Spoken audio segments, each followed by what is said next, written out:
60 Plus Racing Adventures is the iRacing league for the seasoned sim racers 60 years of age or older. It's definitely the kind of hobby, the kind of competition we associate with youth. But my goodness, do the gentlemen of this league show us that age is no barrier to sim racing ability, to finding a great group of people to race with, and some of the most exciting racing we see on RaceSpotTV. David Haynes here with Will Chadwick, and tonight we bring you 60 Plus Racing Adventures from Suzuka Circuit. My goodness, does it look good out there, Will? Fantastic circuit, a circuit with plenty of tradition and history, just like this league. It's our 27th season here on in general for these kind of cars, between the Pro Mazda and this newer Pro Mazda, or PM18, however you want to call it, and I'm thoroughly looking forward to seeing some great racing action tonight. Absolutely. So this is where we find ourselves, right smack bang in the middle of season 27 of 60 Plus Racing Adventures. You would have seen round one live here on RaceSpotTV. Since then, they've gone to Brands Hatch, Red Bull Ring, Detroit Belle Isle, and Iowa. This is Suzuka for round 6.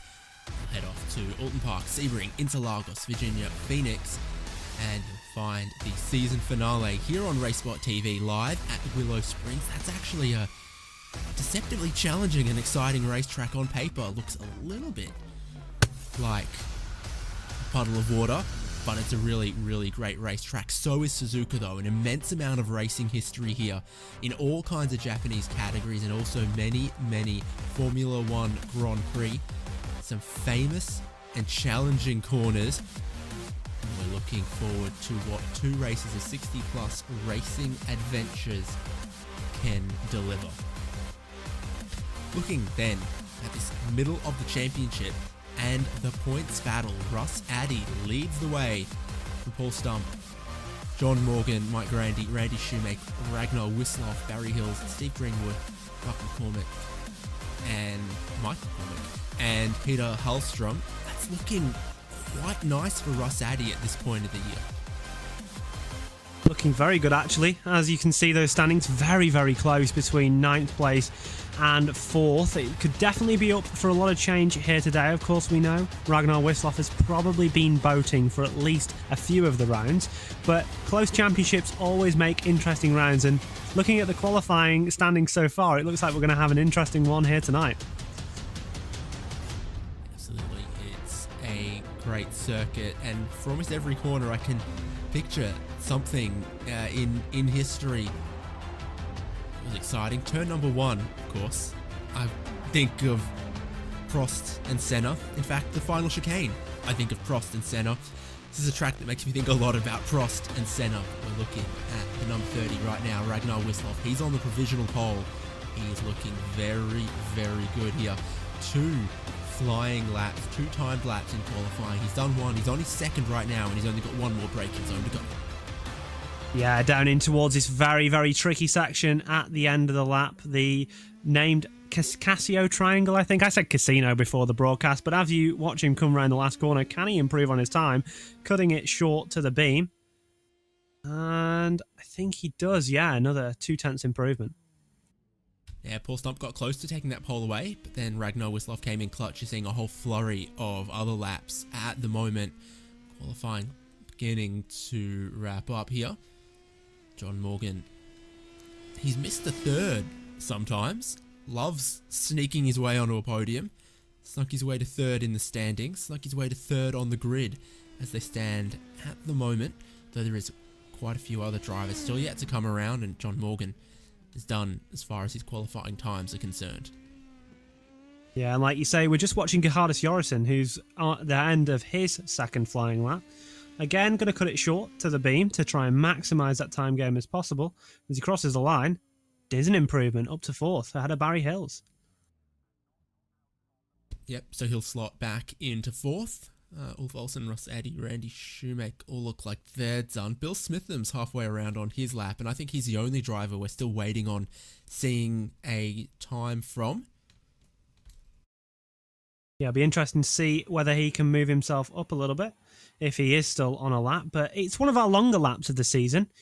Almost 2 minutes for a very, very fast car. Do not underestimate how fast this Indy Pro 2000 is, this PM18. And like you say, it's a track where you can get a lot of time from just perfecting each corner and really just doing the best that you can. You're watching the number 55 to the line. We don't quite have his time up at the moment, but we will see if maybe he jumps up a couple spots. He does, I can tell you, to 9th. There you go, you see it on the left. And not a bad improvement there for Smitham. Very nice. Into the top 10. Most challenging corner around the circuit then, you think, for these Indy Pro 2000 PM18s? It's got to be the Dagner, I think. Around kind of the mid-section of the lap, I'm thinking down on the brakes, big curbs, big amount of potential for losing the rear end of the car. These high-speed corners at this track are going to be fairly straightforward. It's when that downforce, that aerodynamic load comes off the car, it tends to become a little bit more problematic.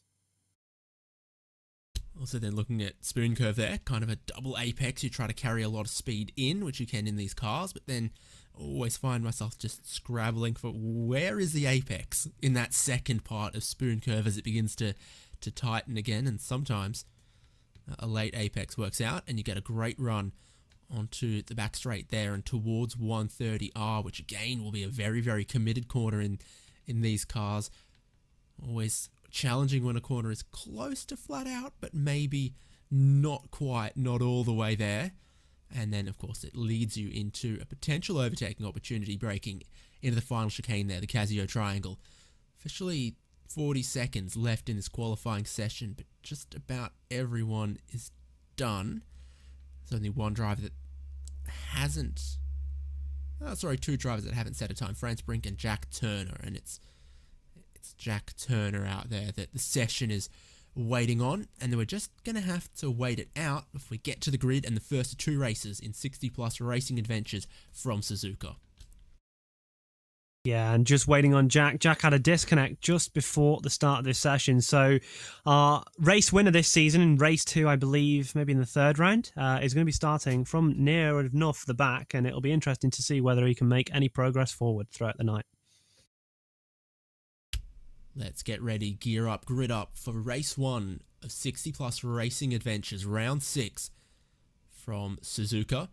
Rolling start in this category.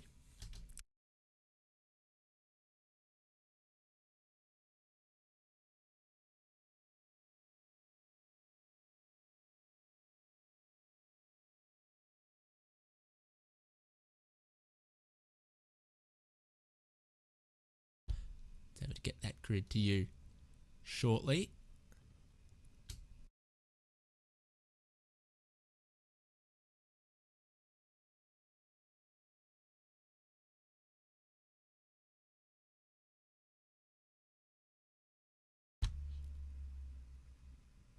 And as we try to wrangle our way around a little technical problem, I'll read to you the grid as they line up. Front row of Ragnar Wisloff and Paul Stump, John Morgan and Gerhardus Jorrison on the second row, Barry Hills and Mike McCormick on third row, Ulf Olsen and Russ Addy, row 4, and row 5, Bill Smitham and Randy Shoemake. Then Mike Randy, Peter Hallstrom, Franz Josef Stump, Bob Kern, JC Haig, Craig Vaught, Earl Setzer, Richard Coulomb, Jerry Kerr, Eugene Clark, and David Bradley was the last driver with the qualifying time in 21st. France Brink and Jack Turner were without one, 22nd and 23rd. Yeah, and I think the drivers will be making their way to the green flag soon. If we do have a resumption of pictures, hopefully we'll get that soon. And yeah, it's going to be an interesting race. It's interesting to see Paul Stump so far up, and I think he's going to provide a good race for us today.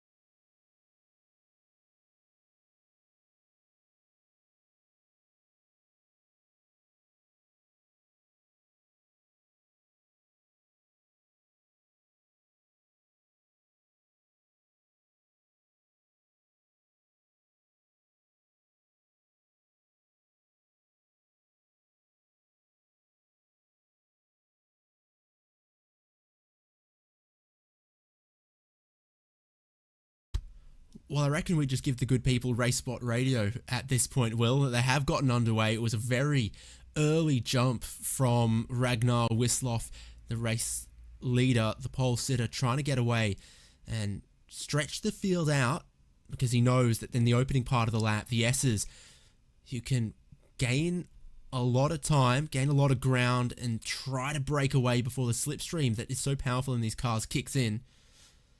And so the top three still running as they started. Unfortunately, Gahadis Yorison at the Degners lit up the rear tyres as they were still cold. And you mentioned that. The curbs there, very, very tricky. I think it's true. It's one of the places where the walls are closest. Yeah, it's a very easy place to make a mistake, and as they head round to the Spoon Curve at the start of this first lap, your largest gainers in the field so far appear to be Shoemake, Addy, both up 2, as well as JC Hay in 13th now, from starting in 15th, but no breakaway from Ragnar really, only a 0.5 of a second lead as they head down to the famous 130R, and I still sense a good race on our hands here, especially when we get pictures back.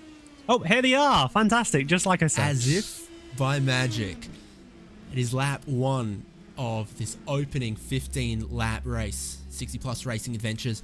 This is the pole sitter. This is the race leader, Ragnar Wisloff. He's led them through 1 lap, but as you can see, Paul Stump not too far behind at all. This is a circuit designed for Grand Prix racing. It means long straights, relatively high average speeds, and that means slipstreaming, and you see down the pit straight and into the quick turn 1, or as it's officially known, first corner, all caps, trademark, that slipstream's still in effect, keeping the pack racing tight.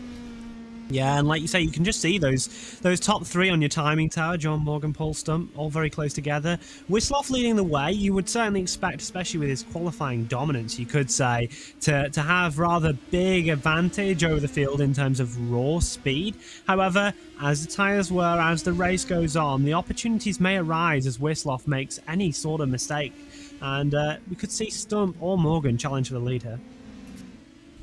33 degrees Celsius track temp is moderate. It's certainly not cold, that's for sure, and I think Stump had a really good run through the Degner corners this time and remains close with the race leader a little bit further back. Starting to form up behind Barry Hills here from 4th, Mike McCormick 5th, and we look at Russ Addy in 6th, who's made some spots early. Yeah, no real changes really on this second lap. It's all been quite line astern as they stand at the moment. I'm thinking that we might start to see some people maybe close up onto the back and make some moves. But I'm really looking at that top 3 battle at the moment. I'm feeling like it's pretty close and we could see some moves. Looking at the 111 here, Russ Addy, the one that was up so far, and he's latched on to that pack of 3 and is probably able to maybe make some more progress as he tries to defend his championship lead. Not even a hint of a struggle keeping it flat through 130R in these cars. They've got quite a bit of downforce and maybe a little over gripped for how much power they've got. But again, it means that on the long straights they can get close, like Russ Addy, who's looking down the inside of Mike McCormick and will get it. There he goes into the second corner and towards the S's where you really can't pass. Yeah, very, very hard to pass, and let alone in a GT car with little aero. In a car like this, a car with overbody wings, you're just going to be losing time in that wake. Looking back to Mike McCormack, who's just been passed by Russ Addy, I believe, into turn 1. That continues his charge from what would be a poor qualifying, I think, from his perspective, and considering the championship lead that he's commanding at the moment, you would have expected to see him a little bit higher up. Russ Addy, 3 positions gained, and your only big drop is Gahadis Yorison, teammate to Barry Hills, who came unstuck on lap 1. Cold tyres, car riding low on those pressures, riding too much of the curb in the Degners, and he tagged a little bit of the wall but carried on. Russ Addy pushing forward, looking next to try to line up Barry Hills, just letting the top 3 go just a little bit at the moment. You'd also kind of say that about John Morgan. John Morgan hasn't had a particularly good lap. Do look back to Franz Josef Strum, who looks like he's having what is maybe an attempt now on Peter Hallstrom. They are both at one position from the misfortunes of, I think it was, I can't remember who it was now, but who had that issue on the lap 1. And it looks like Franz Josef Strum has made the way through. Famous passing area on this track, 130R. Makes it look as easy as you like. Makes it look so serene. Moves up a position on lap 4. And then not too far behind that. JC Hay and Bob Kern in 13th and 14th at the moment. Trying to break the toe a little bit, the number 89, JC Hay.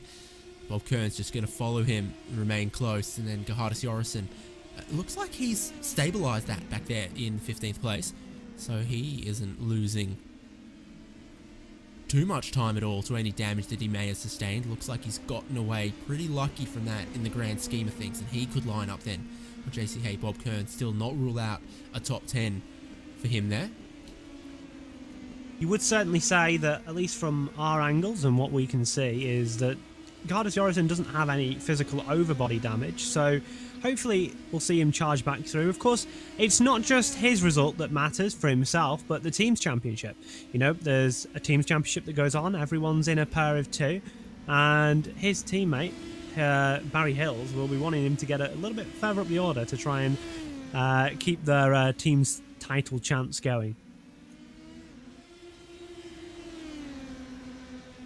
Here's Russ Addy closing in on Barry Hill's spoon curve. He carries a lot of speed in. This is the part where I always think it washes away a little bit on the exit. The spoon curve, Russ Addy stays very close, starting to line up Barry Hills, really starting to line him up towards 130R, and he thinks, yes, down the inside I'll go. Side by side at the turning point, carries way more speed in. Big checkup, and they touch behind. Barry Hills gets just a little bit of a haircut from Mike McCormick, who also goes through. Yeah, and I think we might have some damage there for Barry Hills, pulling off into the pit lane. A disaster for their team, and that's definitely not how you'd like to see things happen. But like you say, it was just that checkup from being overtaken at the start of 130R, and unfortunately that might be his race over. Russ Addy and Mike McCormick, and Russ Addy gets out wide, gets on the wrong side of the curb there, and he drops a little bit there. So Randy Shoemake, I've been caught out by the team liveries, haven't I? Randy Shoemake in battle with Ulf Olsen in front, Bill Smitham and Mike Grandy behind. Easy to do when there's so many team liveries here in this field. But yeah, looks like there's going to be a nice little battle in this sort of area between 6th and 9th place. There's definitely some sort of battle starting there. I was actually looking, that gap for the front of the field got as close as 2.5 tenths down to 130R. Last time by, it does make you wonder whether we might see any form of move from Stump. But Shoemake, for the time being, is just trying to defend as he has a little wobble through the hairpin. Seems like it's okay. And really, I'd be focusing eyes forward on Ulf Olsen, trying to get into the top 6 and trying to not focus too much on what's going on behind you.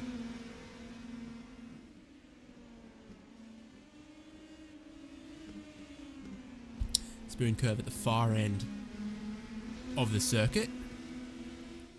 130R, the race leader, under pressure. Not much to separate Ragnar Wisloff from Paul Stump through that most committed part of the racetrack. The car behind does look like it gets a bit of dirty air, washes out a little bit there, and not further behind that, McCormick staying with Russ Addy, who made some of those moves, made these positions up into 4th. They are now, as you can see, 5 seconds off where the race lead is. Might be able to catch John Morgan, who's dropping off the top 2. Yeah, it's potentially something to happen once you kind of lose that little bit of toe, which Morgan's been on for quite a while, that just like 1.1 second area. You do see a rather significant drop-off in lap time. However, we know Morgan has the pace. He's qualified 3rd here tonight. He's definitely got that 1-lap speed, so I wouldn't expect to see it, especially considering where McCormack and Addy have come from on the grid, more so Addy. But we've seen them have speed this year. You know, Addy's your runaway championship leader so far, and McCormack's been fast. You know, McCormack showed some real instances of proper solid pace and has just failed to convert a little bit sometimes with unlucky incidents and stuff happening in the previous rounds that we've covered.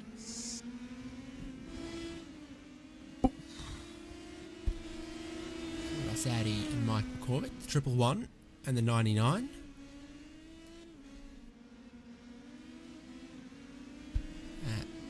The hairpin corner. It's got a little bit of banking, but Will, I hear one of the corners doesn't. No, it's called the anti-banked curve, and it's just after the S's section, the snake S's, or whatever you want to call them. And it's actually that corner that you kind of... I'd always consider it part of the S's, but apparently it's not. And it's anti-banked, and I'm glad that they've made that very clear. Just before Dunlop, I'm assuming? Yes, just before Dunlop. So you've got the left of Dunlop, then you got the Degners, so the corner before the right-hander. I'd still always class as a bit of that S's section is actually called the anti-bank curve. Do enjoy the descriptive names of Japanese racetracks compared to just 1, 2, 3, 4, 5 of some other circuits. You've got your 130Rs, 200Rs, 80Rs that describe how tight the corner is. So, you know if it's a quick corner or a slow corner just by how it's called. Although it does maybe hint that for the official naming they just copy-pasted from the draftsman's engineering notes. Must have been a while ago though, because I feel like Suzuka's been... I don't actually have the opening date of Suzuka on hand, but I feel like Suzuka's been open for a very, very long time. Of course, has held many an interesting Formula One race over the years, and you know, together with Fuji and Okayama, one of the more classic tracks and one of the most famous tracks here on the iRacing platform. But you can never overlook the prestige, the glamour of Suzuka 1000. I do love Suzuka. I think it's a very, very good track. It's just, for this type of car, I think it's a bit too slow. 1000 is the, well, I want to call it a go-kart track. You can drive cars on oh, it. Yeah, yeah. Feels like a go-kart track. Pretty much at the halfway point then of this opening race, and Ragnar Wisloff maintains a small lead and command over the race. Them two have just dropped John Morgan a tiny bit in third, but he's maintaining sort of third place race pace where he sits at the moment and not being caught by Russ Addy and Mike McCormack as they battle in fourth and fifth. Ulf Olsen, Randy Shoemake, Bill Smitham and Mike Grandy are still locked in battle. Franz Josef Storms ended up in a tiny bit of a no man's land ahead of Peter Hallstrom and the recovering Gerhardus Jorrison, now up into 12th. Yeah, I thought we were going to see a challenge there for maybe the race lead, but into Spoon Curve, Stump just got a bit of aero wash, I can only imagine, and that really stopped him from being as close as he needed to be as close as he needed to be going onto the back straight and down into 130R. But definitely there's pace there. You can see how fast he was through the first corner section.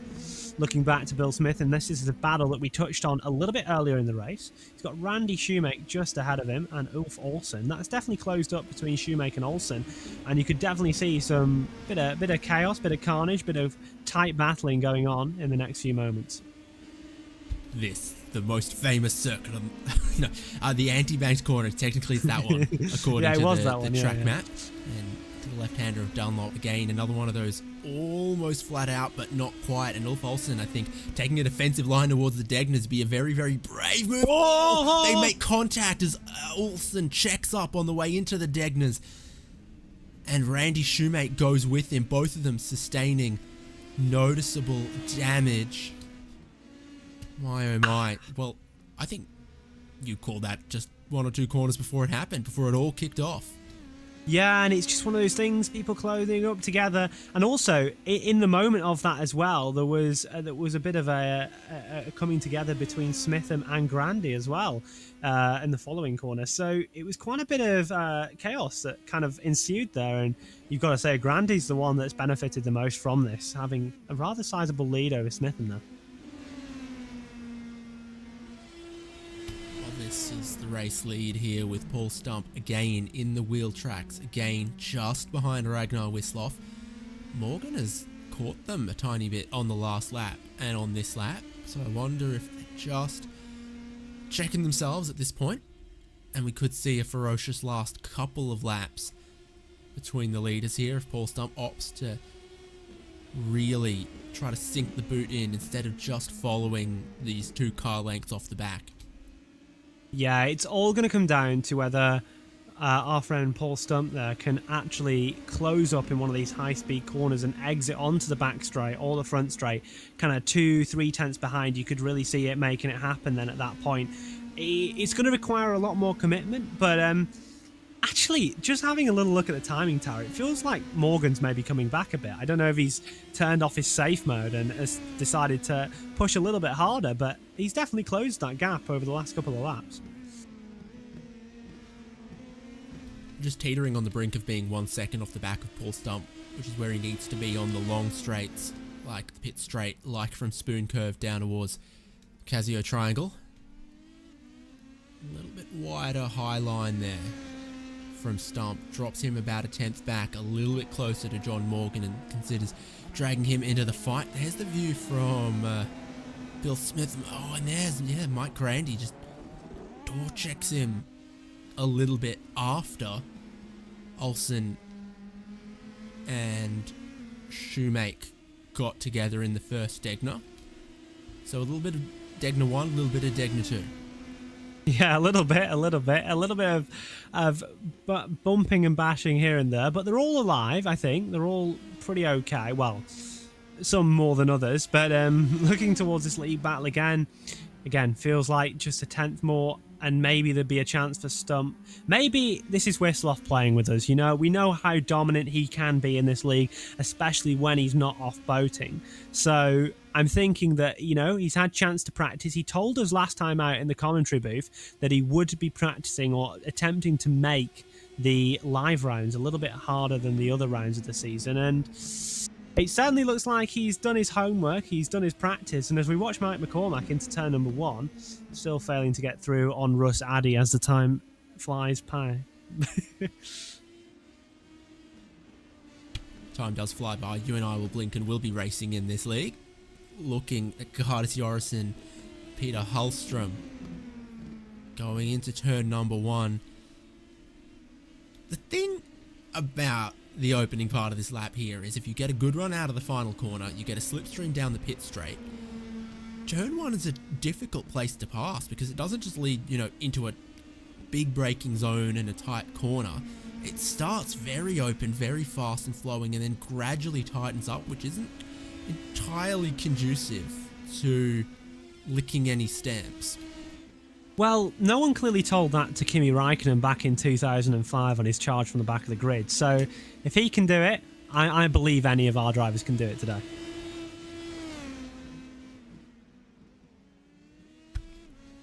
Optimistic. I like it.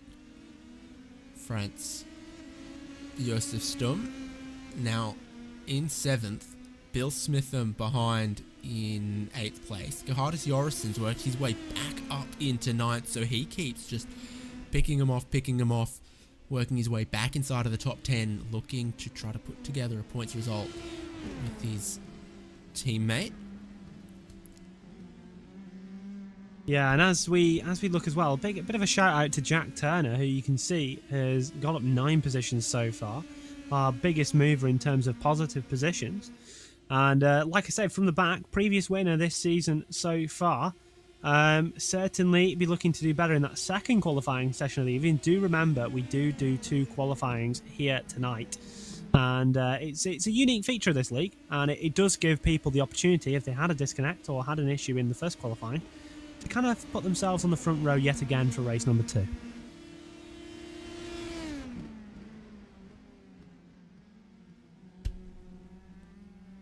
Barry Hills and Eugene Clark. Barry Hills, of course, is Gerhardus Jorrison's teammate, and both of them, race 1's been a little bit rough, I think it's fair to say. Damage, spins, that sort of thing. Yeah, not an ideal start to the weekend, or the weekday, as you might say, for these two. But they showed good pace in qualifying, and I think when you exit a race and you're maybe a bit disappointed with the outcome, you've got to think of the positives. And the positives that they can take is both Jorison and Hills were able to do a really good result in terms of the qualifying session, and they can take that into the second qualifying tonight.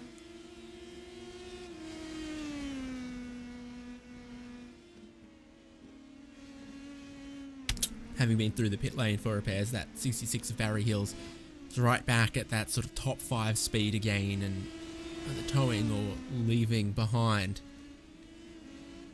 Eugene Clark at the moment.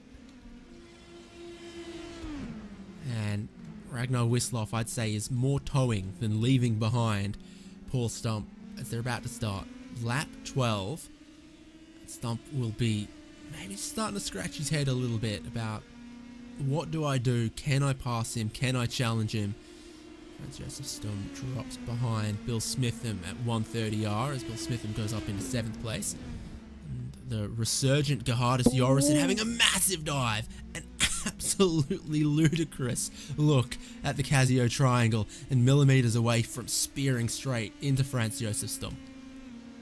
That was almost an incredibly brave attempt from Jorison, but he's alive. Everyone's alive, so no criticisms going here. We're going to get another replay of that. A beautiful director, Dane Bird, on the cams today, and it was close, but it was, what he'd like to say is it was calculated. I think it was definitely calculated.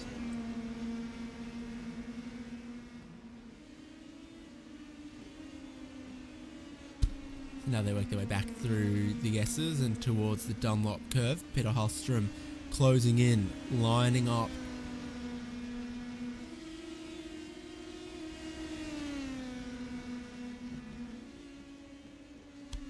Looks like we've had a mistake from your second place man, Paul Stump. Ragnar Wisloff is now a little bit ahead now, and now that wily old fox, John Morgan, never in a trouble, never spinning, never having an issue, has a chance here to get on to the, I was going to say front row of the result, but that's not a thing. But second is still a great result. Yeah, so an opportunity for Ragnar Wisloff to flex that qualifying pace he had and leave them in his dust. And well, John Morgan, not typically the aggressive type at this point of the race, but maybe if an opportunity presents itself, if Paul Stump has another little mistake. Here is Paul Stump just too eager out of the hairpin corner and lighting it up. Not great traction out of, I'm going to say, yes, confidently, I'm going to say the slowest corner on the racetrack. Apart from the last corner, no, I'd support that. And not our only person having issues there that lap by, also saw an issue for Craig Vaught, who was running in 12th, has dropped down now quite a few positions after having a spin. So that's unfortunate for him as well. Looks like towards the end of this race, tyres starting to wear. It's causing a little bit of an issue, especially in the traction zones for our drivers here. Think about the opening sector of the lap. Your tyres never rest, do they? Very, very fast turn 1 and 2. That's out a little bit wide from Russ Addy. And then just constantly turning, braking, accelerating, turning, trying to carry the speed through the S's towards Dunlop Corner, towards Degner's even. It's really only once you get around to about here that the tyres get any break, and it is a relatively warm track out there to heat up the tyres, and it's about after 20 minutes or so in these cars that it seems like the tyres just start to hit a bit of a thermal cliff, start to not give the same grip they used to have. The cars get just a little bit slidey. I think I've seen that for Mike McCormick through Spoon there as well. Another one of those long, medium to high speed corners that will load up and put heat into the car, into the tyres. Yeah, and these thermal limits on iRacing, the thermal properties of the tyre are very sensitive, and they do tend to punish you pretty harshly if you make a mistake. Well, I tell you, he's going to be punished pretty harshly here. It could be Franz Josef Stum Gerhardus Jorgensen charging back up from that lap 1 incident may have a chance here into 130R. More passes than an entire Formula 1 season through this corner. They go side by side. One of the more brave attempts that we've seen through there, and actually loses 2 places now, Stum, and maybe showing you why you don't try and stick it out around the outside. But Jorgensen back up into 8th. Yeah, Peter Hallstrom sneaking through there as well, and just as he was out a little bit wide, Franz Josef Stum got onto some of the AstroTurf, lost all of his speed, and he drops 2 positions. So they start the penultimate lap. Ragnar Wisloff has a just over 2-second lead. There are other battles all the way through the field that I think we've seen could be decided maybe on the brakes into that chicane on the final lap. I think it's definitely not over until about that point in the lap. It's never over in racing. Anything can always happen, but you would certainly be correct in terms of your key passing opportunities. Just a couple laps left here to see out this race, and you would certainly think that no one's looking like they're going to make too much of a challenge. I don't really know who I'd be looking towards to say is the most likely to have maybe a pass. Jack Turner up into 13th, only half a second behind Bob Kern. Here we get a little replay here from Hallstrom's camera. T-Cam, you see, just coming back onto the circuit, carrying the speed. Hallstrom able to go right round the outside of Stum into the Casio triangle. To also enjoy the look at the gears, looked like he was staying in 2nd through the chicane there. I wonder if it's using first at the hairpin that maybe can light up the rear tyres. Russ Addy, Mike McCormick sparring here as Ragnar Wisloff shows us that he had a lot in reserve. He goes and sets the fastest lap of the race, coming to the white flag to start the final lap, leaving them all in his dust at this stage. But in the battle for 4th and 5th, Mike McCormick finding his zone and his zen a little bit at the moment. This is, I think, the most pressure Russ Addy's been under for a minute. Yeah, certainly, and you know that last lap always brings that extra ounce of pressure. You're looking in your mirrors, you're saying, oh, it's the final lap, let me hold on. But something could happen here. We are yet to really see a key mistake from Addy. Addy's had a good race in consideration to where he qualified. He's limiting the damage, and you've also got to think Wisloff not maybe doing all the rounds. He'd probably want Wisloff to win. Stump winning would be a much bigger problem. And as things stand currently, you wouldn't bet him losing the place to McCormack, but we've seen crazier things happen in this league. Oh, a lock-up on the way in there for Mike McCormick. Drops him maybe 1 or 2 car lengths further back than he would have wanted to be, and lets Russ Addy a little bit off the hook on the way to Spoon. And then, of course, around back onto the back straight. That's where Ragnar Wisloff is right now, coming out of Spoon Curve for the final time in race 1 of 2 for 60 Plus Racing Adventures at Suzuka Circuit. He is serene and sailing away, but there are 3, maybe more battles behind him still to be sorted on our way to the checkered flag. Paul Stump's looking pretty good in 2nd, John Morgan in 3rd. Did you see that smoke as Bob Kern underneath spun around? iRacing got a little bit confused about it. Final time through the Casio triangle. Ragnar Wisloff from here to the line to convert a pole into a win in Japan. Ragnar Wisloff is the winner of the first of 2 races in 60 Plus Racing Adventures. Paul Stump and John Morgan behind him. Russ Addy looks like he'll hold off Mike McCormick. Bob Kern coming undone on the final lap. Yeah, and looking towards those battles a little bit further back, Franz Josef Stum doesn't look like he's going to be able to pick up any more positions. Up another position on that last lap was Jack Turner. Did manage to get into 12th position and doesn't look like he'll manage to pip JC. My drivers of the race so far has to go to Jack Turner, because coming from the back of the grid, having a disconnect in qualifying, able to run it so close to getting a top 10 has to be commended. So a good result for him with all things considered. So close to JC Hay right at the end there. Rest of the field coming around, and of course, being a big lap here, I think you've only got 1 car that ended up off the lead lap, and that was Earl Setzer. The rest of them working their way around, and the last of which is going to be, well, Olsen. Just ahead of him, there's Franz Brink taking the checkered flag on race number 1. That's one of the only drivers a lap down, and here is Ulf Olsen, delayed after... might have started with him getting the curbs a little wrong at the Degners.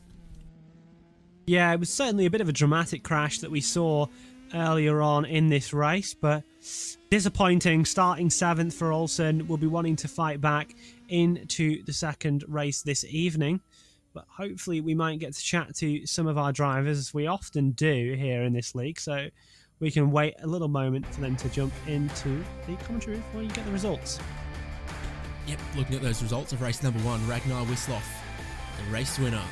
Paul Stump gave him good chase most of the way until a little bit of a mistake trying to pick up the power in the hairpin. Dropped him back, dropped him out of the slipstream, and he just couldn't claw anything back on Ragnar Wisloff, who did take the fastest lap. John Morgan, always a threat for a podium, and he strikes again. Russ Addy, Mike McCormick, Mike Grandy, Bill Smith and Gerhardus Jorrison, Peter Holstrom, Franz Josef Stum as the top 10. The biggest mover outside of the top 10 was Mike Grandy. The biggest mover overall in the race was just outside of the top 10. It was Jack Turner in 12th behind JC Hay. Following them was Barry Hills, Eugene Clark, Randy Shoemake, Craig Vaught, Richard Coulomb, Bob Kern, David Bradley and France Brink. And Ulf Olsen was the last car in the lead lap. 1 lap down was Jerry Kerr and Earl Setzer. And the race winner, Ragnar Wisloff, is going to join us. They were all in your mirrors for about 13 to 15 laps there, Ragnar. Yeah, it's like we were glued together, huh? It was, coming up to the start-finish line, and he was 0.43 behind, 0.43 behind, 0.43 behind. It was like a metronome. It's an interesting track, Suzuka, that I think its long history kind of leads us to taking it for granted at the moment, but it's got some corners that just aren't like anywhere else, and I'm thinking about that S's section, I'm thinking about the Degners, and they are challenging for this car, I assume. Yes, they are. The nature of the track itself, or the surface, it's so slippery. Apparently, all Japanese racing tracks are like that. It has something to do with the volcanic rock they use in the asphalt, I've heard.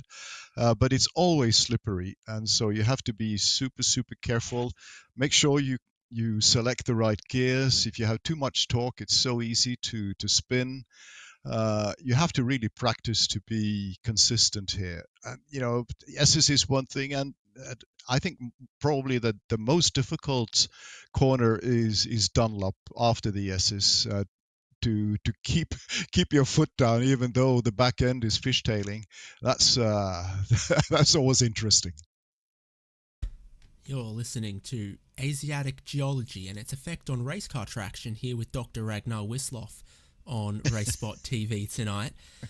Interesting to hear from your perspective, because from the outside it can look a little easy in this car at times, but having driven it, I know that when you're trying to get the most out of it, you are pushing it a little bit sideways, heating up those tyres, and the sun was out and it looked beautiful.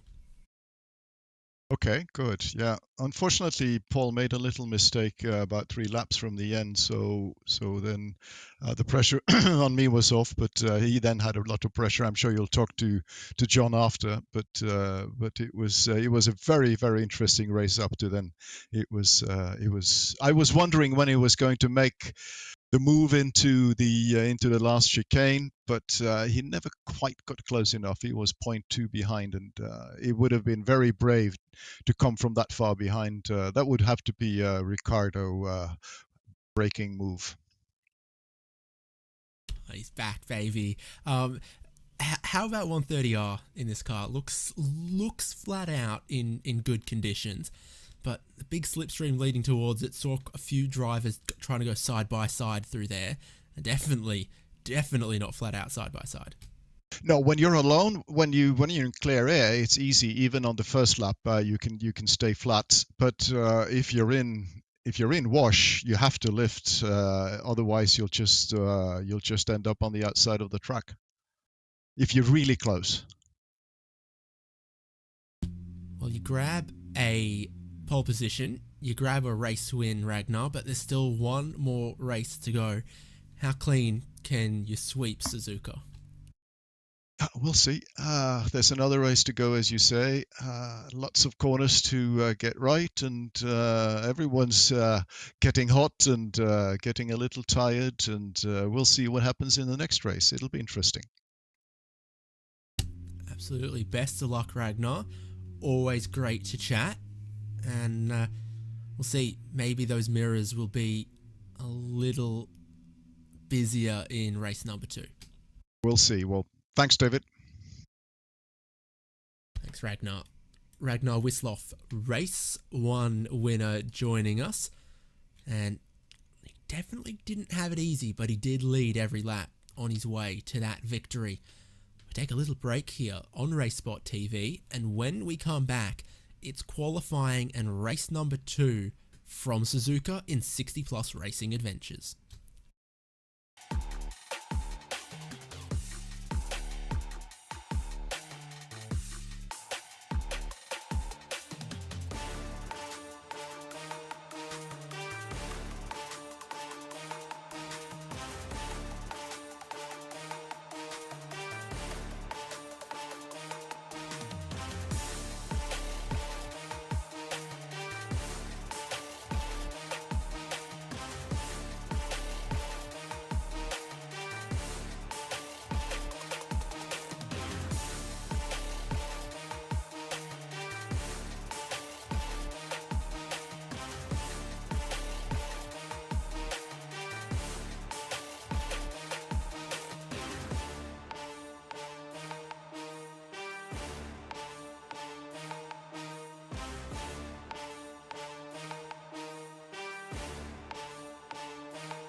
and we're back with 60 plus racing adventures ready for race 2 from Suzuka.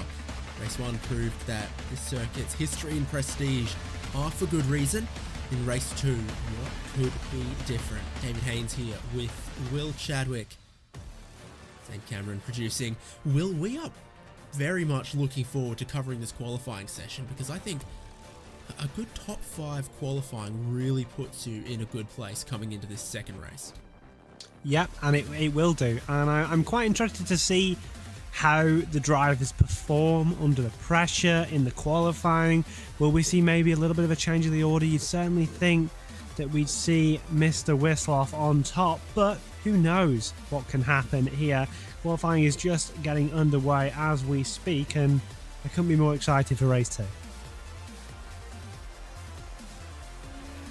I could be more excited if they added a jump and a flaming ring and no, that's about it. We're looking forward to it.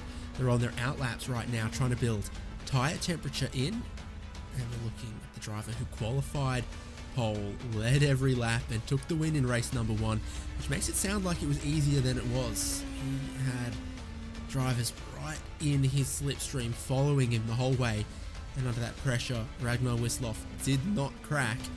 We'll see if he can repeat in this second race.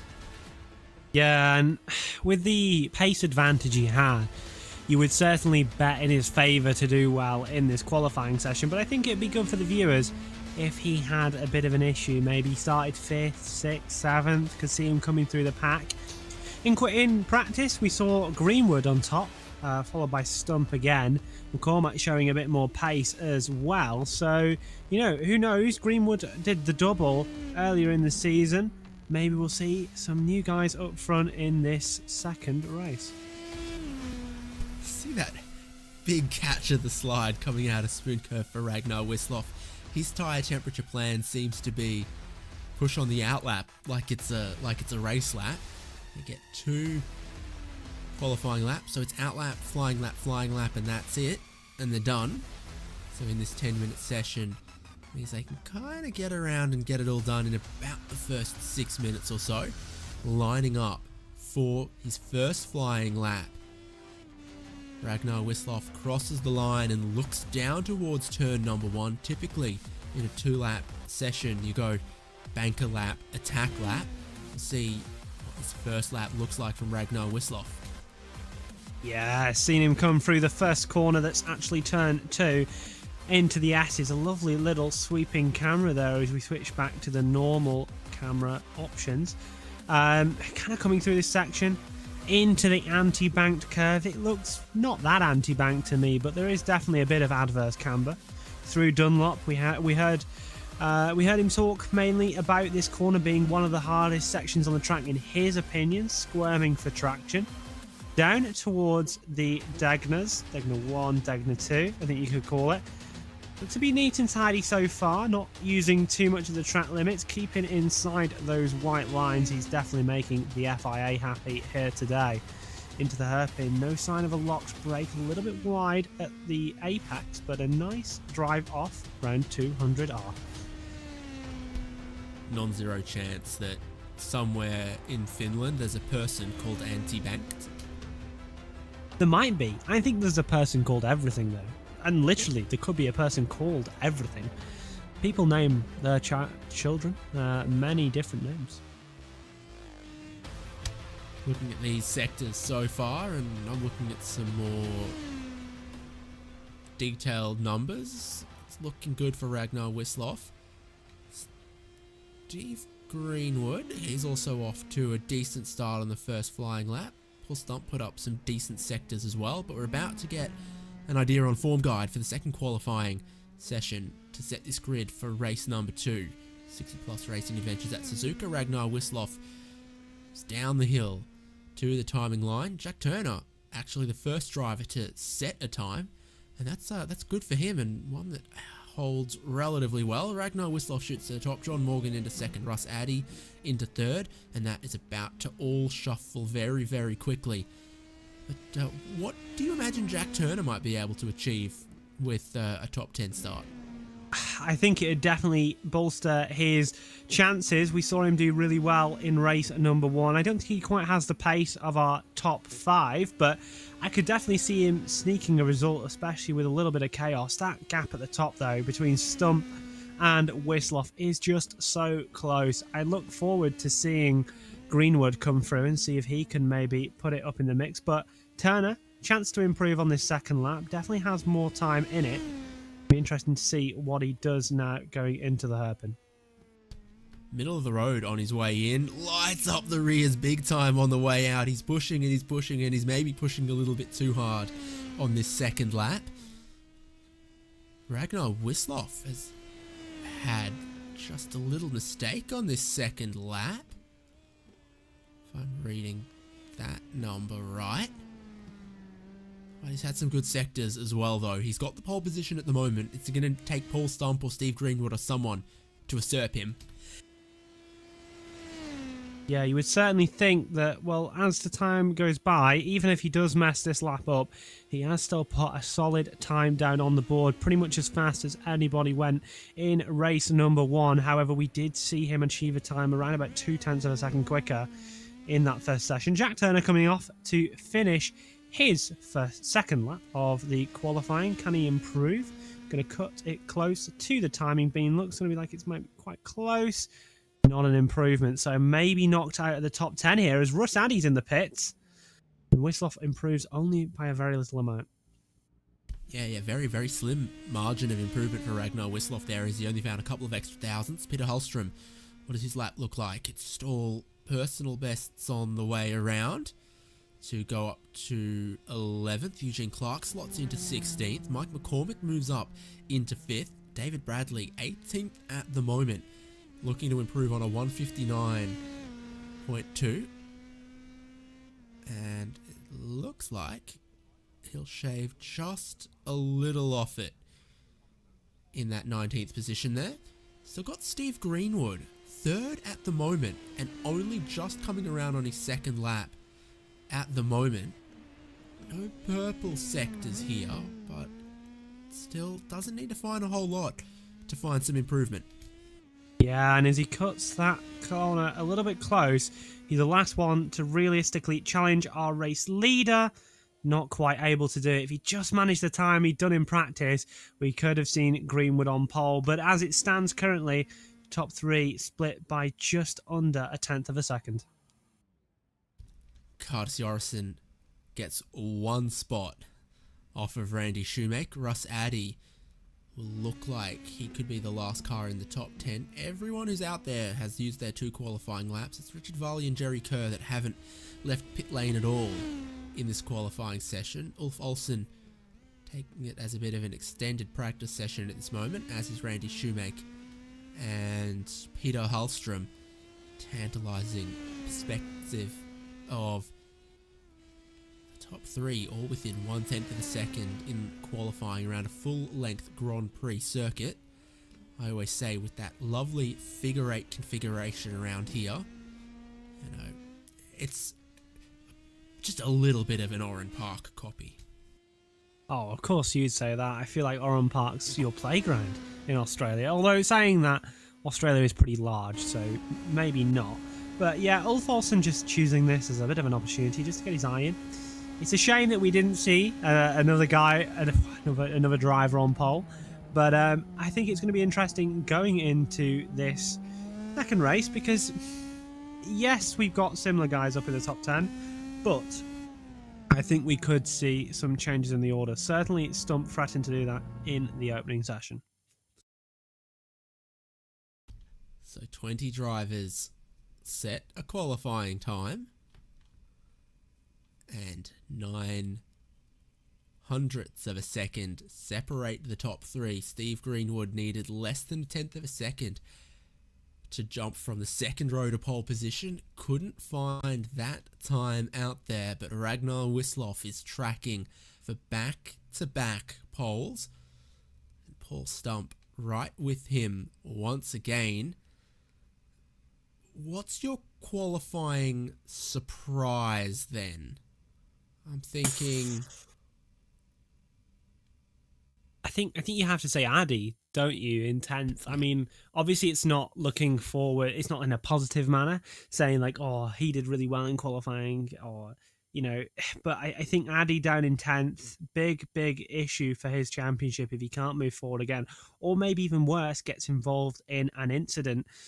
Standout performers from the actual qualifying session, I suppose you could say, well, not the actual but the actual people that have maybe qualified a bit higher than you'd think. You'd have to say maybe Olsen. Let's look at the starting grid for race number 2. Ragnar Wisloff on the pole position alongside Paul Stump. And then Steve Greenwood and John Morgan. I'm not convinced that those pictures are correct. The names and the positions are. The pictures are not. Ulf Olsen and Mike McCormick are the third row of the grid for this race start, and then Barry Hills, Tahada Jorison, Randy Schumacher and Russ Addy, Mike Randy and Peter Holstrom 11th and 12th. We've got Jack Turner, Franz Josef Stone, Bill Smitham, Eugene Clark, JC Hay, El Setzer, David Bradley, Tom Stevens, Richard Varley and Jerry Kerr. I noticed off the first race start, Ragnar Wisloff does not hang about out of the Casio Triangle to get us underway. No, he never does, and he always tends to get a decent jump, does Wisloff. It'll be interesting to see what he has a chance to do here in this race.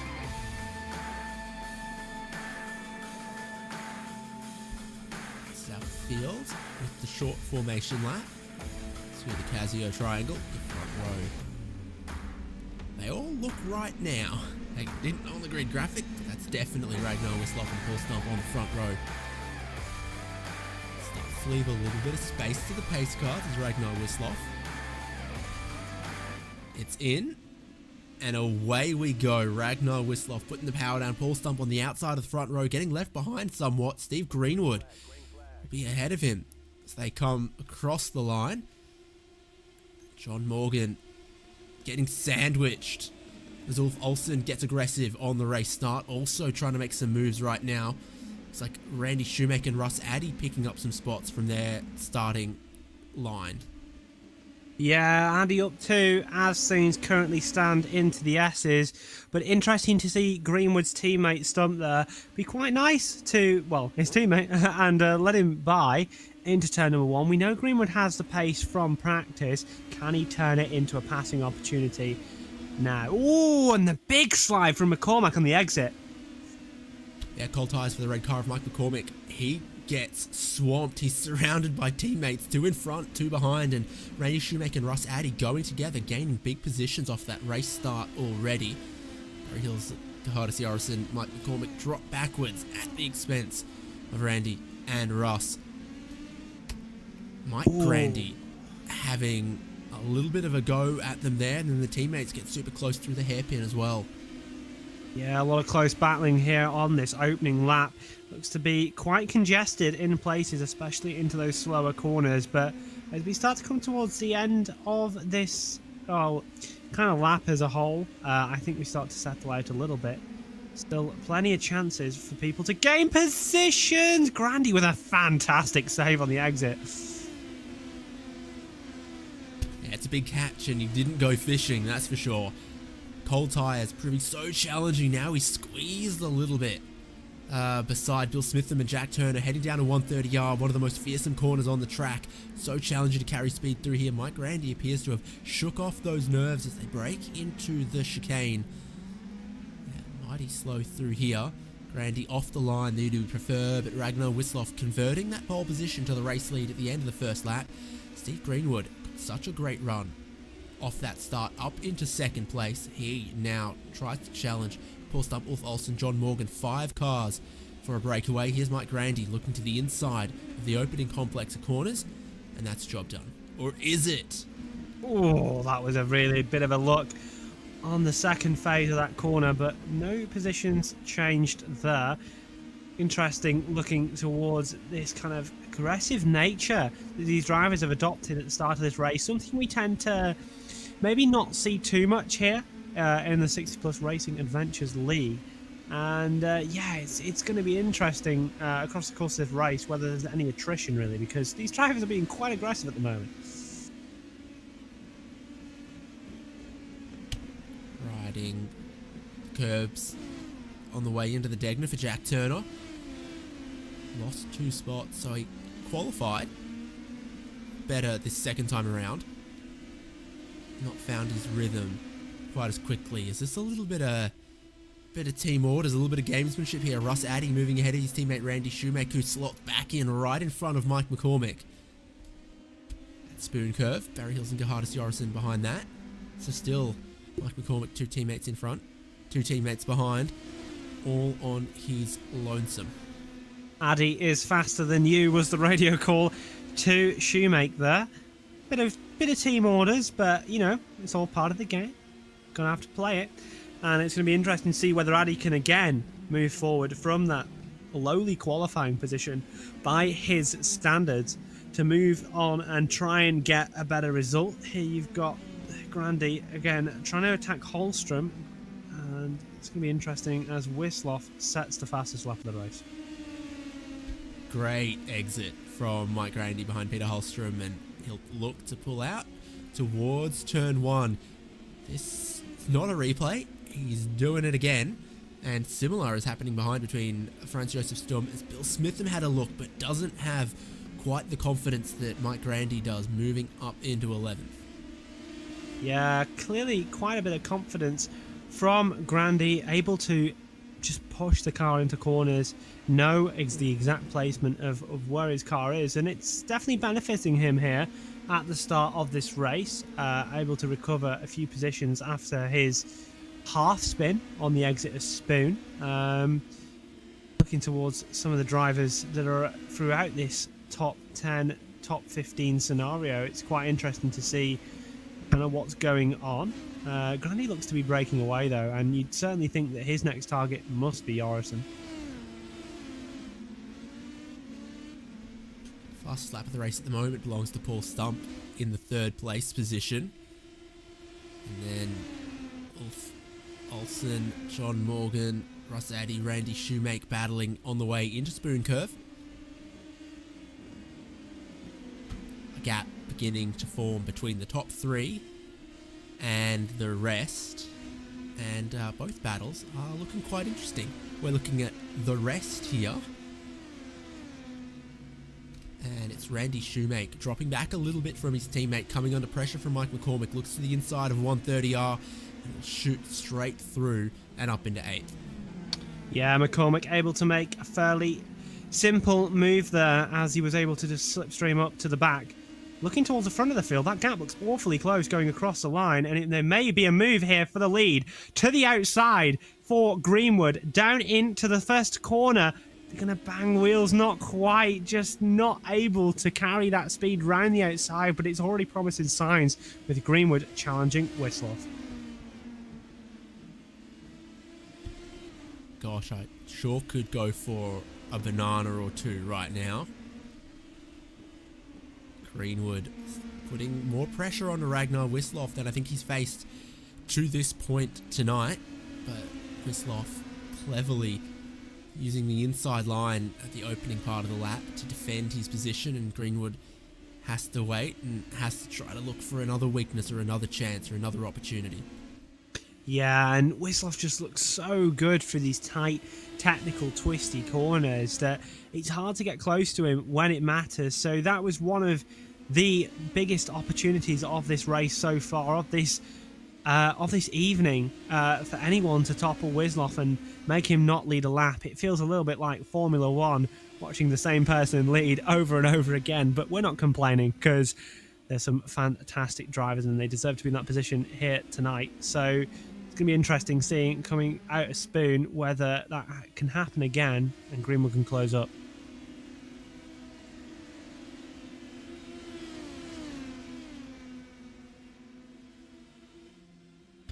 One second to cover all of the top 3. Paul Stump still officially has the fastest lap of the race there in that 3rd position. He runs out quite wide into a dangerous position on the exit of 130R. Ragnar Wisloff is in a dangerous position as far as Steve Greenwood trying to set him up, but Wislov just looks like he rides those curbs in the chicane better than anyone else. Greenwood was all over him, and then through the slow section, through the technical stuff, with the bumps, Wislov just pulls a couple car lengths to keep himself safe down the straight and into another lap. 9 times out of 10, just Wislov dominates in the slow speed corners. It seems when the grip gets low, Wislov shines above the rest. He just has that innate ability to control the power of this vehicle, control the car in those slow speed corners when it's all about mechanical grip, just that little bit better than our drivers here tonight. And we've seen this time and time again. Greenwood needs to make a move. He's going to have to be very, very close and use the slipstream to his advantage. Wislov's won with the circuit, he's won with the mechanical grip, he's studied the Japanese igneous and non-igneous rocks, the aggregate for the bitumen, and he knows where the grip is. And this is a good look at the replay. Wislov very, very early to that right-hand side of the road, and just putting Greenwood in a position where he thinks, no, maybe I can keep my powder dry on that one for the moment. Back on the live pictures, here they are at Spoon Curve. And again, this is the part of the lap that I think key for Greenwood is the drive off of Spoon Curve and the drive off of that chicane. Yeah, and it was persistent through last race. For some reason, Wislov is just so good on the exit. The second phase of Spoon against Stump, it looks to be against Greenwood. But as we look a little bit further back, we see McCormack slipstream, we see Addy slipstreaming. Maybe looking towards a move into 130R, thinks about it a little bit, not end up being too decisive there, and potentially it's something to happen on the pit straight. Ulf Olsen in that 4th place locks up. They all lock up going into the chicane, and that was Randy Shoemaker who's going to lose out to Mike McCormack and Barry Hills. Ulf Olsen still has an opportunity to defend, and he will against John Morgan. John Morgan's always got a podium to his name. Russ Addy trying to find a way to get into this battle, looking side by side with John Morgan, but being boxed backwards by where Ulf Olsen is positioned. Olsen has another bit of a slide coming out of turn 2, keeps them side by side behind him, and John Morgan defends his position. It all gets just a little messy behind as they run off the circuit, and into the wall goes John Morgan. Oh, and that's so unexpected from Morgan. Addy loses out as well. I was just about to say how well those drivers were doing, just pushing to the maximum, and Addy struggling to recover, struggling to get that bit of grass off his tyres, drops to 9th position, nearly where he started this race.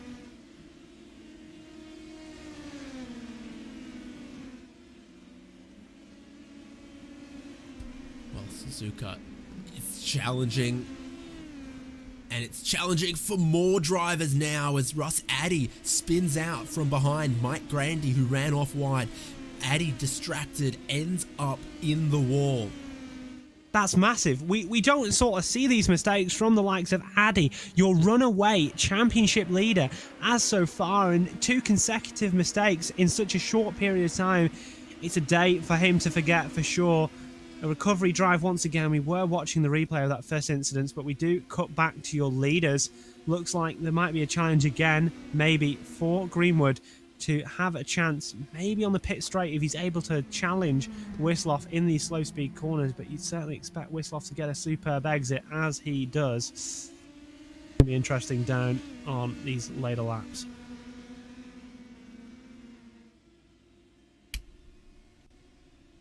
Bill Smitham just pulled off a pass around the outside of 130R. But this is a look at Ulf Olsen running wide into the chicane. Shoemake also ran off wide in the background, and this is where John Morgan's thinking, what do I want to do? And then Russ Addy just indecisive about which way to fight in this 3-way battle. He thinks, oh no, I'm boxing behind Olsen. I still want to try to get past Morgan. He just didn't get a clean run at it. And then, yeah, a bit of a curb, bit of check up. Then they both run wide. They're almost separate incidents. It's just a case of, you look at the car ahead of you, you think, oh, I'm going to take as much speed as him, and you've both took too much speed. And it's just one of those instances where you just make that mistake, run wide. It can happen to the best of us, and it wasn't just that mistake. It was his mistake slightly later on in the lap as well that has just ruined his race, and that's going to be critical for the championship, especially with how well Stump is doing.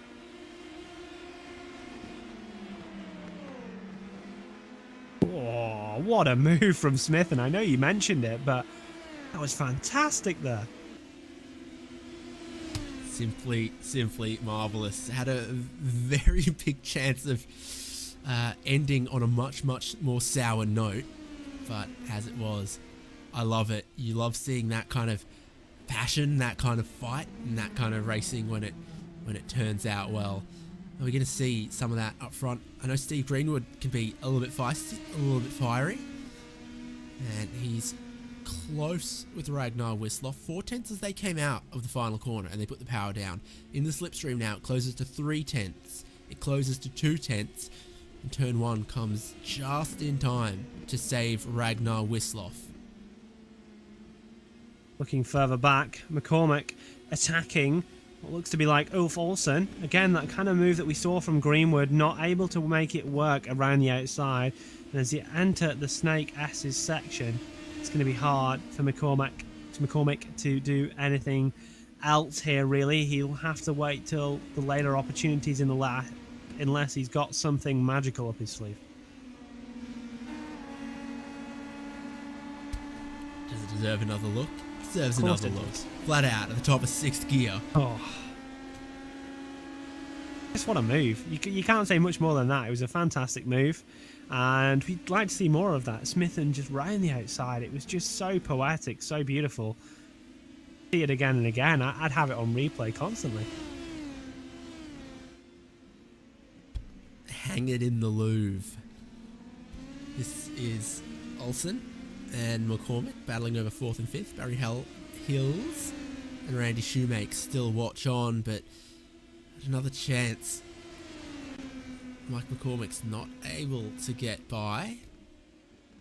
Again, it's not in these cars the way that they have speed, which is quite a bit of grip, but not a whole lot of horsepower. It's just not a big braking zone at some of the places where it is a braking zone for F1 cars, and it would be a braking zone for GT3s or otherwise. They really carry speed on the way into turn 1, on the way into Spoon, carry a lot of speed through 130R. So you've got to be not just close, but up alongside going into those corners. Although the lap times do end up reflecting pretty close to GT3 machinery, but like you say, the lap times being generated in a completely different way. Where a GT3 car gains time on this PM18, this Indy Pro 2000 PM18, it's just completely different to where a GT3 would gain some lap time. It's a completely different philosophy of car, and it's interesting to look at how that affects the racing here tonight.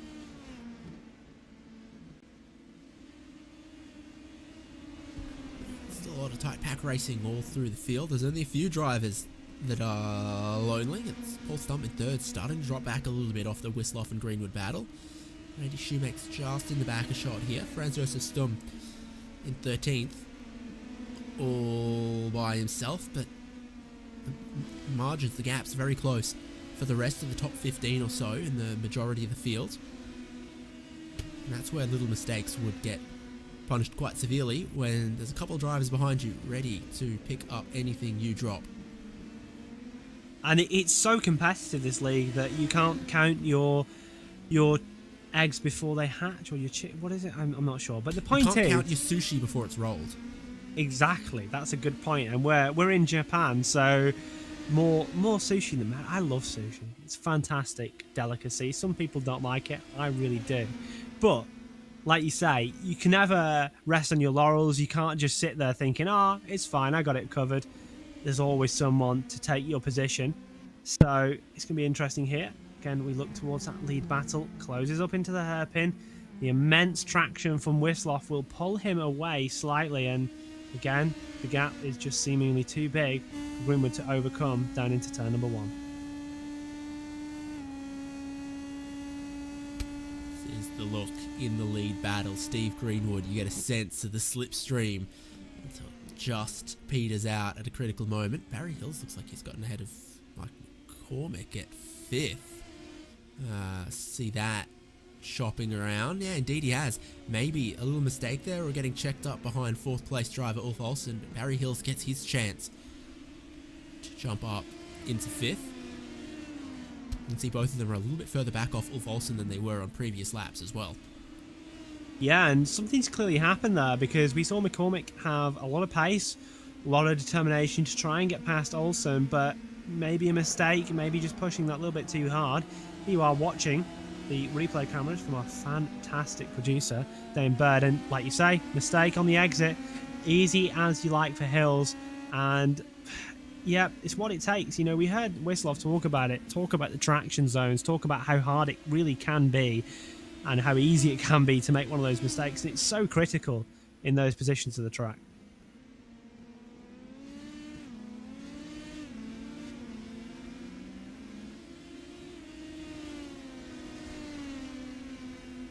Yeah, so just the traction as the tyres wear out. Similar track temp to previous race. You can see the sun's out there and warming up the track. I wonder how the type of rock used affects how it heats in the sun. Well, I think you may have that question, but I definitely know who has the answer. Is it the Norwegian professor? I think it'd be the Norwegian sailor. I reckon we give him a new shtick. He's the professor of speed to me now. Professor of consistency, of traction, of knowledge. Maybe even a move for the lead. Sorry, I'm watching a little bit of the timing tower, just watching it come down, but nothing is seeming to happen. I get excited watching those numbers crunch down. I do like to see a good battle for the lead.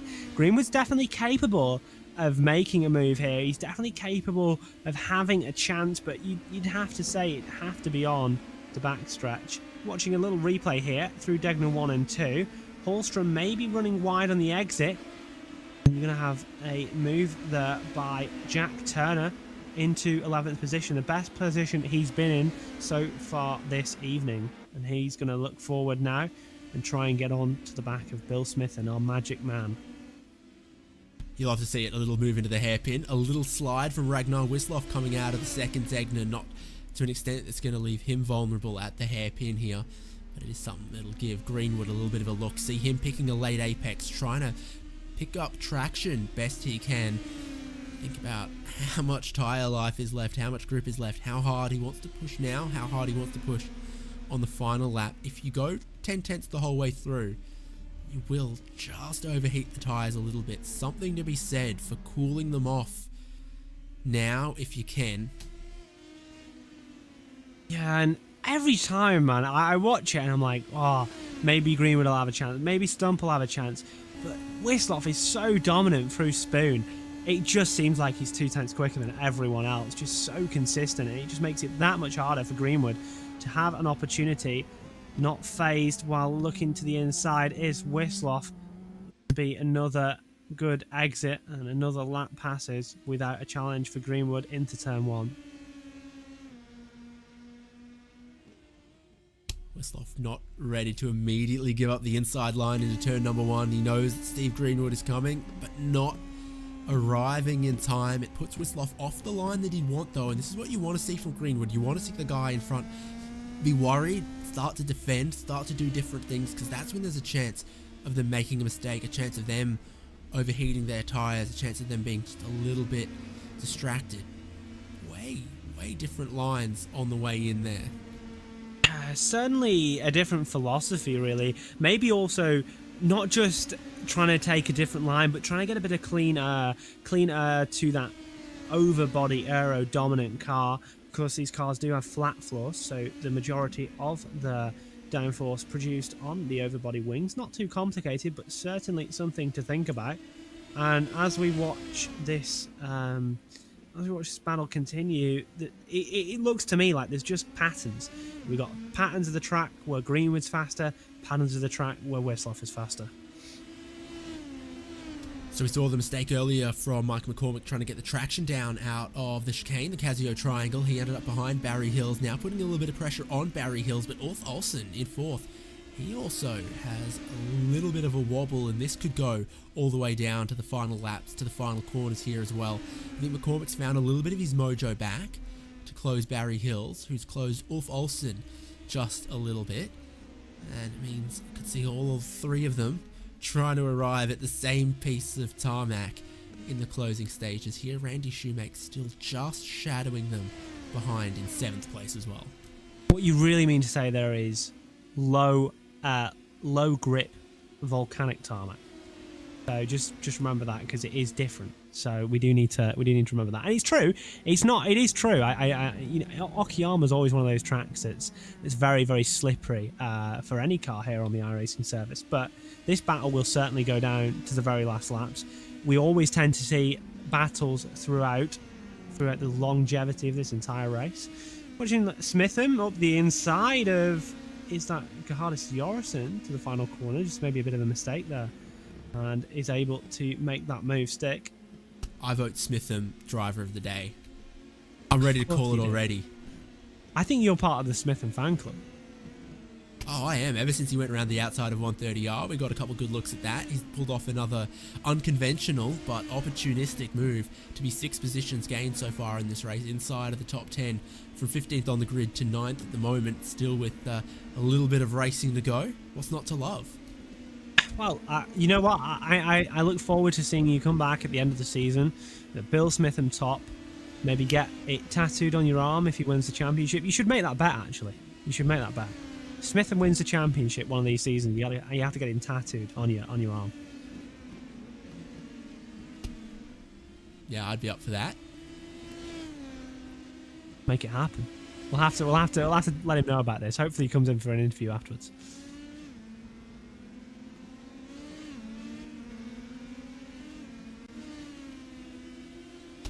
Club Smitham will make it happen. It's about to be far away from 2 laps to go. It's half a second between the race leaders. Paul Stump happily in 3rd. Oh, Smitham! No! He's run it off into the gravel. He's gonna keep it out of the wall. Smitham for Rallycross champion, but he's undone some of that hard work, and he drops back behind Jack Turner, behind Peter Hellstrom. Commentator's curse. How could you possibly do that to Bill Smitham? I can't believe you put that curse upon him. Shame on you. I will carry that all my life as a heavy weight on my heart. Here at Spoon Curve, this is what happened for him. Loses the rear a little bit, washes wide, corrects the slide, and that sends him off to the gravel, to the grass, keeps it off the wall. Just about keeps off the wall, promotes Jack Turner into the top 10. Something for him to be proud about. And it's going to be interesting, you know, that gap for the lead opened up massively last lap in comparison to what it has done all the previous, and it's quite interesting. Our producer does mention that was a fantastic save from Smitham, and we must give him credit for that, because it was a very good save. Just able to keep it out the barriers, but with less and less time to go in this race, you are starting to wonder, every opportunity is a missed one. Where are you going to make your moves? Cormick's had a little bit of a lock up there, sees him run in deep at the hairpin. Gives a little bit of time to Barry Hills, who's not quite applying the blowtorch to Ulf Olsen as he was before. A little bit more spacing amongst these, a little bit more spacing at the race lead as well. 9/10 that Ragnar Wisloff now has over Steve Greenwood. Do you think following in the dirty air all this race to this point, Steve Greenwood, maybe he has just cooked those tyres past their best? Yeah, you would potentially think so. I think it's also a combination of him just slipping out of that toe region through a mistake, through whatever might have happened to him. So as we start this final lap, certainly say that you think that lead battle is pretty done and dusted. There's still plenty of places to be decided further down the field.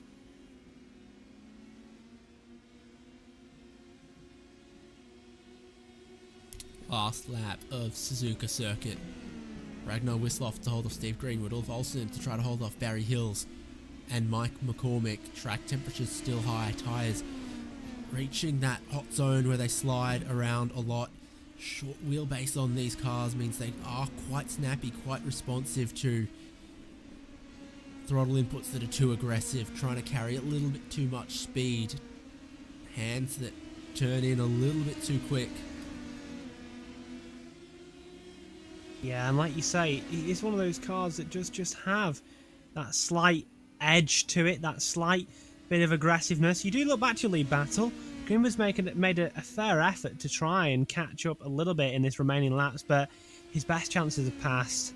It would certainly seem like Wisloff has the double in the bag. We knew earlier in the season, he said he might not do the full season, but he would certainly be here for the live races, and with such little corners left to go, you'd certainly think he'd be doing the double here tonight.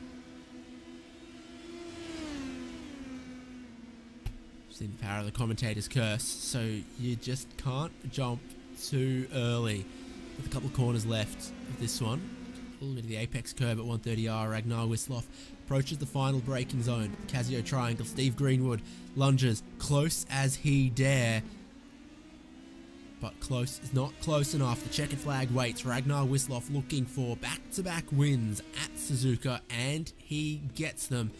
2 poles, 2 wins.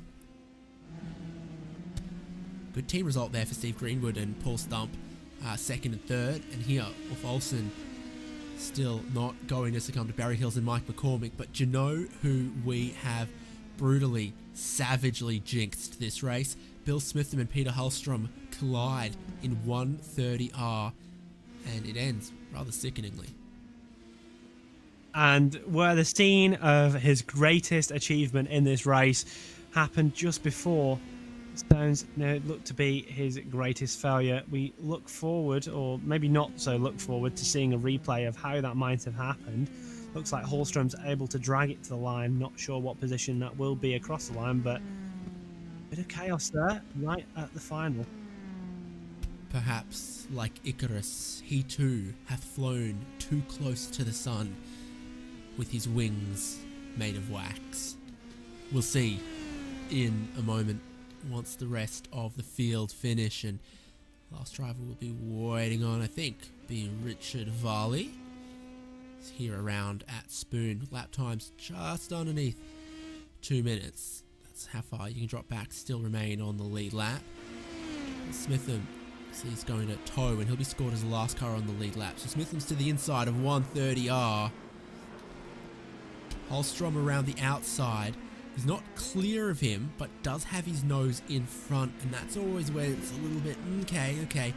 Not only who's in front, who's level, but who has the inside, and the balance of it. Both of them thought they could grab a little bit of 130R, but I don't think you'd ever bet on Bill Smitham chickening out at 130R. Certainly not from the evidence we've seen earlier in this race. Would be good to get maybe a quick look at the onboard camera, but maybe we've got the results to come up first. We will get to those results. Ragnar Wisloff, the winner from Steve Greenwood and Paul Stump. With Olsen, Barry Hills, Mike McCormick, Randy Shoemaker, Mike Grandy, Gerhardus Jorison, Jack Turner does end up inside of the top 10 as one of your biggest movers inside of the top 10. Franz Joseph, John, Eugene Clark, JC Hay, David Bradley, Jerry Kerr, Peter Hallstrom, Earl Setzer, Richard Varley, and John Morgan. When it all finalises itself out there, I think it's going to call Bill Smitham as the last car on the lead lap behind Richard Varley. And then it was John Morgan, John Morgan, Bill Smitham, Tom Stevens, Russ Addy. So I'm not sure exactly on how some of those positions will shake out, given Bill Smitham functionally retired the car on the last lap. I think that puts him ahead of everyone who was off the lead lap, behind everyone who was on it. A couple of other drivers to stop by and chat with us, and I reckon, Will, you can talk to the professor. Hello Ragnar, congratulations on your win. You did the double here tonight in the live round. We know you mentioned last time we spoke to you after round number 1 you got that second race win, We thought, you say you would try and make it for the live rounds. You've certainly done yourself justice tonight. Just what went into making sure this performance happened for you this evening? Oh, the weather's been terrible, so I've been practicing instead. So maybe that has helped a little bit. And it's good fun to race, with Paul, with Steve. Steve is a very hard racer, as I'm sure you've just seen. It doesn't come easy when you have him behind you. I think of that car not as a banana car, but as a tiger car. Well, it's certainly menacing from behind, but you were able to fend him off. That real only challenge we saw kind of into turn one, but we did note throughout the course of the race you were incredibly strong out of the traction corners, the exit of Spoon, the exit of the final corner. Kind of majority of the time you were very dominant, able to open up a few tenths of a second each time. What went into just being able to just get that superior traction over your other competitors? Well, that's a difficult question to answer, and maybe if I knew, I wouldn't tell you. But but no, it's practice. Knowing exactly where to put your line and when to hit the accelerator coming out. Particularly, both Spoon and the last chicane. Spoon is. It's a complicated corner, and you really set up the entry to the last left turn. You can't be too greedy. It's so easy to brake too late and it just wash out. So you have to practice and train yourself not to be too greedy there. So maybe that's it. And in the chicane, some people go into first gear in the chicane. I stayed in second. Maybe that's helped as well. Yeah, well, certainly you did seem to have that advantage there, and it was a case of kind of you having the advantage in the areas that it mattered, I feel, because at times Greenwood was close, but he was never close enough where it mattered. Going into the next rounds of the season, you're at the best track in the world next time out, Alton Park. No bias there, don't live nearby. You got a few more rounds left in this season. We noted that you were a little bit further down in championship, probably because you were out in your boat. We all know you're out in your boat at some point at least. But are you able to mount that championship challenge, especially considering the issues that we saw for Addy this round, especially in that second race, maybe into the final half of the season? Actually, probably not. It's we're having 3 weeks of vacation coming up in August, so I'll probably miss 3 rounds. So I think it'll be difficult to challenge Russ and maybe Paul and John for the win. But I'll try to certainly to make it in Alton. I mean, but Suzuka is a great track as well. So much history and it's such a fun track to drive.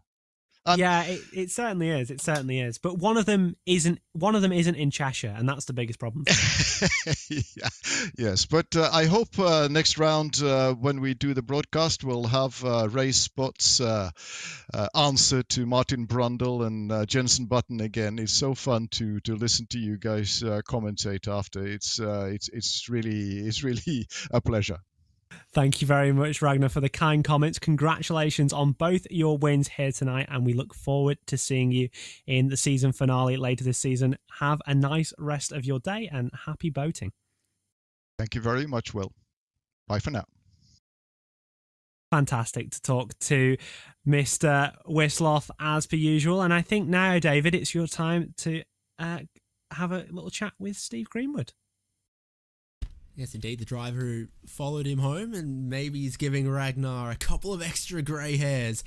Steve, great race from you. A couple opportunities to challenge him, but Ragnar looks like he's the complete package here at Suzuka.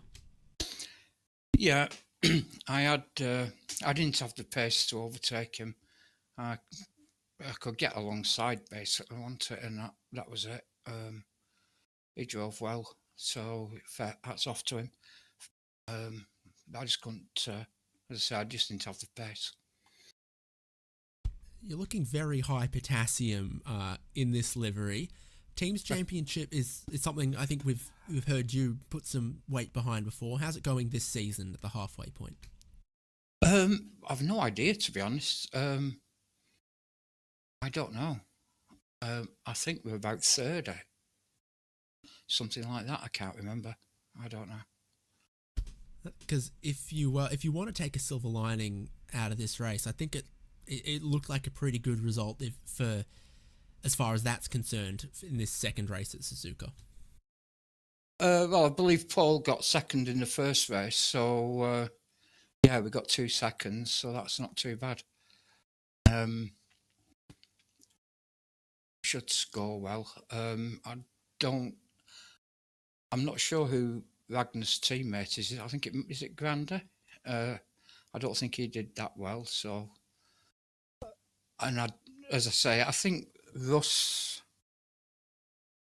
Addy and whoever his partner is, I think they might be in the hunt as well. Yeah, Shoemaker, yeah, I think they're in the hunt for it as well. So, I don't really know. As I say, I've not looked for a while. If you race like that to the end of the championship, I think you'll keep them on their toes. Oh no, not this year. Not this year. Chadwick. It's not going to happen. I've got a couple of weeks holiday coming up, and so I don't think we'll do anything this season. Next season, we'll have a go. Man alongside me, Will Chadwick's very excited when the championship goes to Alton Park. Any particular tracks back half of the season that you might attend, that you might look forward to? Well, Alton Park's my local track, so... Let's go, me too. Sorry, I'll go back on me. Yeah, been there a lot in real life, so looking forward to that. Interlagos and Virginia, I love VIR, but if memory serves me right, I think I'm away that week. Oh no, it's the last week. I'm sorry, it's the last week I miss, which is that new circuit in America. Willow Springs closing That's out the the one. championship, and Yeah. will be the final RaceSpotTV broadcast of the season. Steve, congrats on the podium. Congrats on the team results, and anytime that you're on Ragnar's coattails, you know you're on some reasonable pace. So well done from Suzuka. Okay, cheers, and thanks for the broadcast. Steve Greenwood, second place in that second race, and right with Ragnar Wisloff the whole way.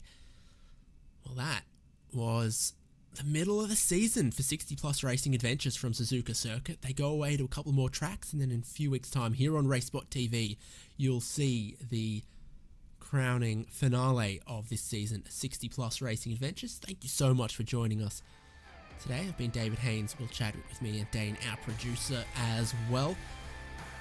Clean sweep goes to Ragnar Wisloff at Suzuka, but the championship still rests with Russ Addy, all to play for in the back half. Join us for the season finale.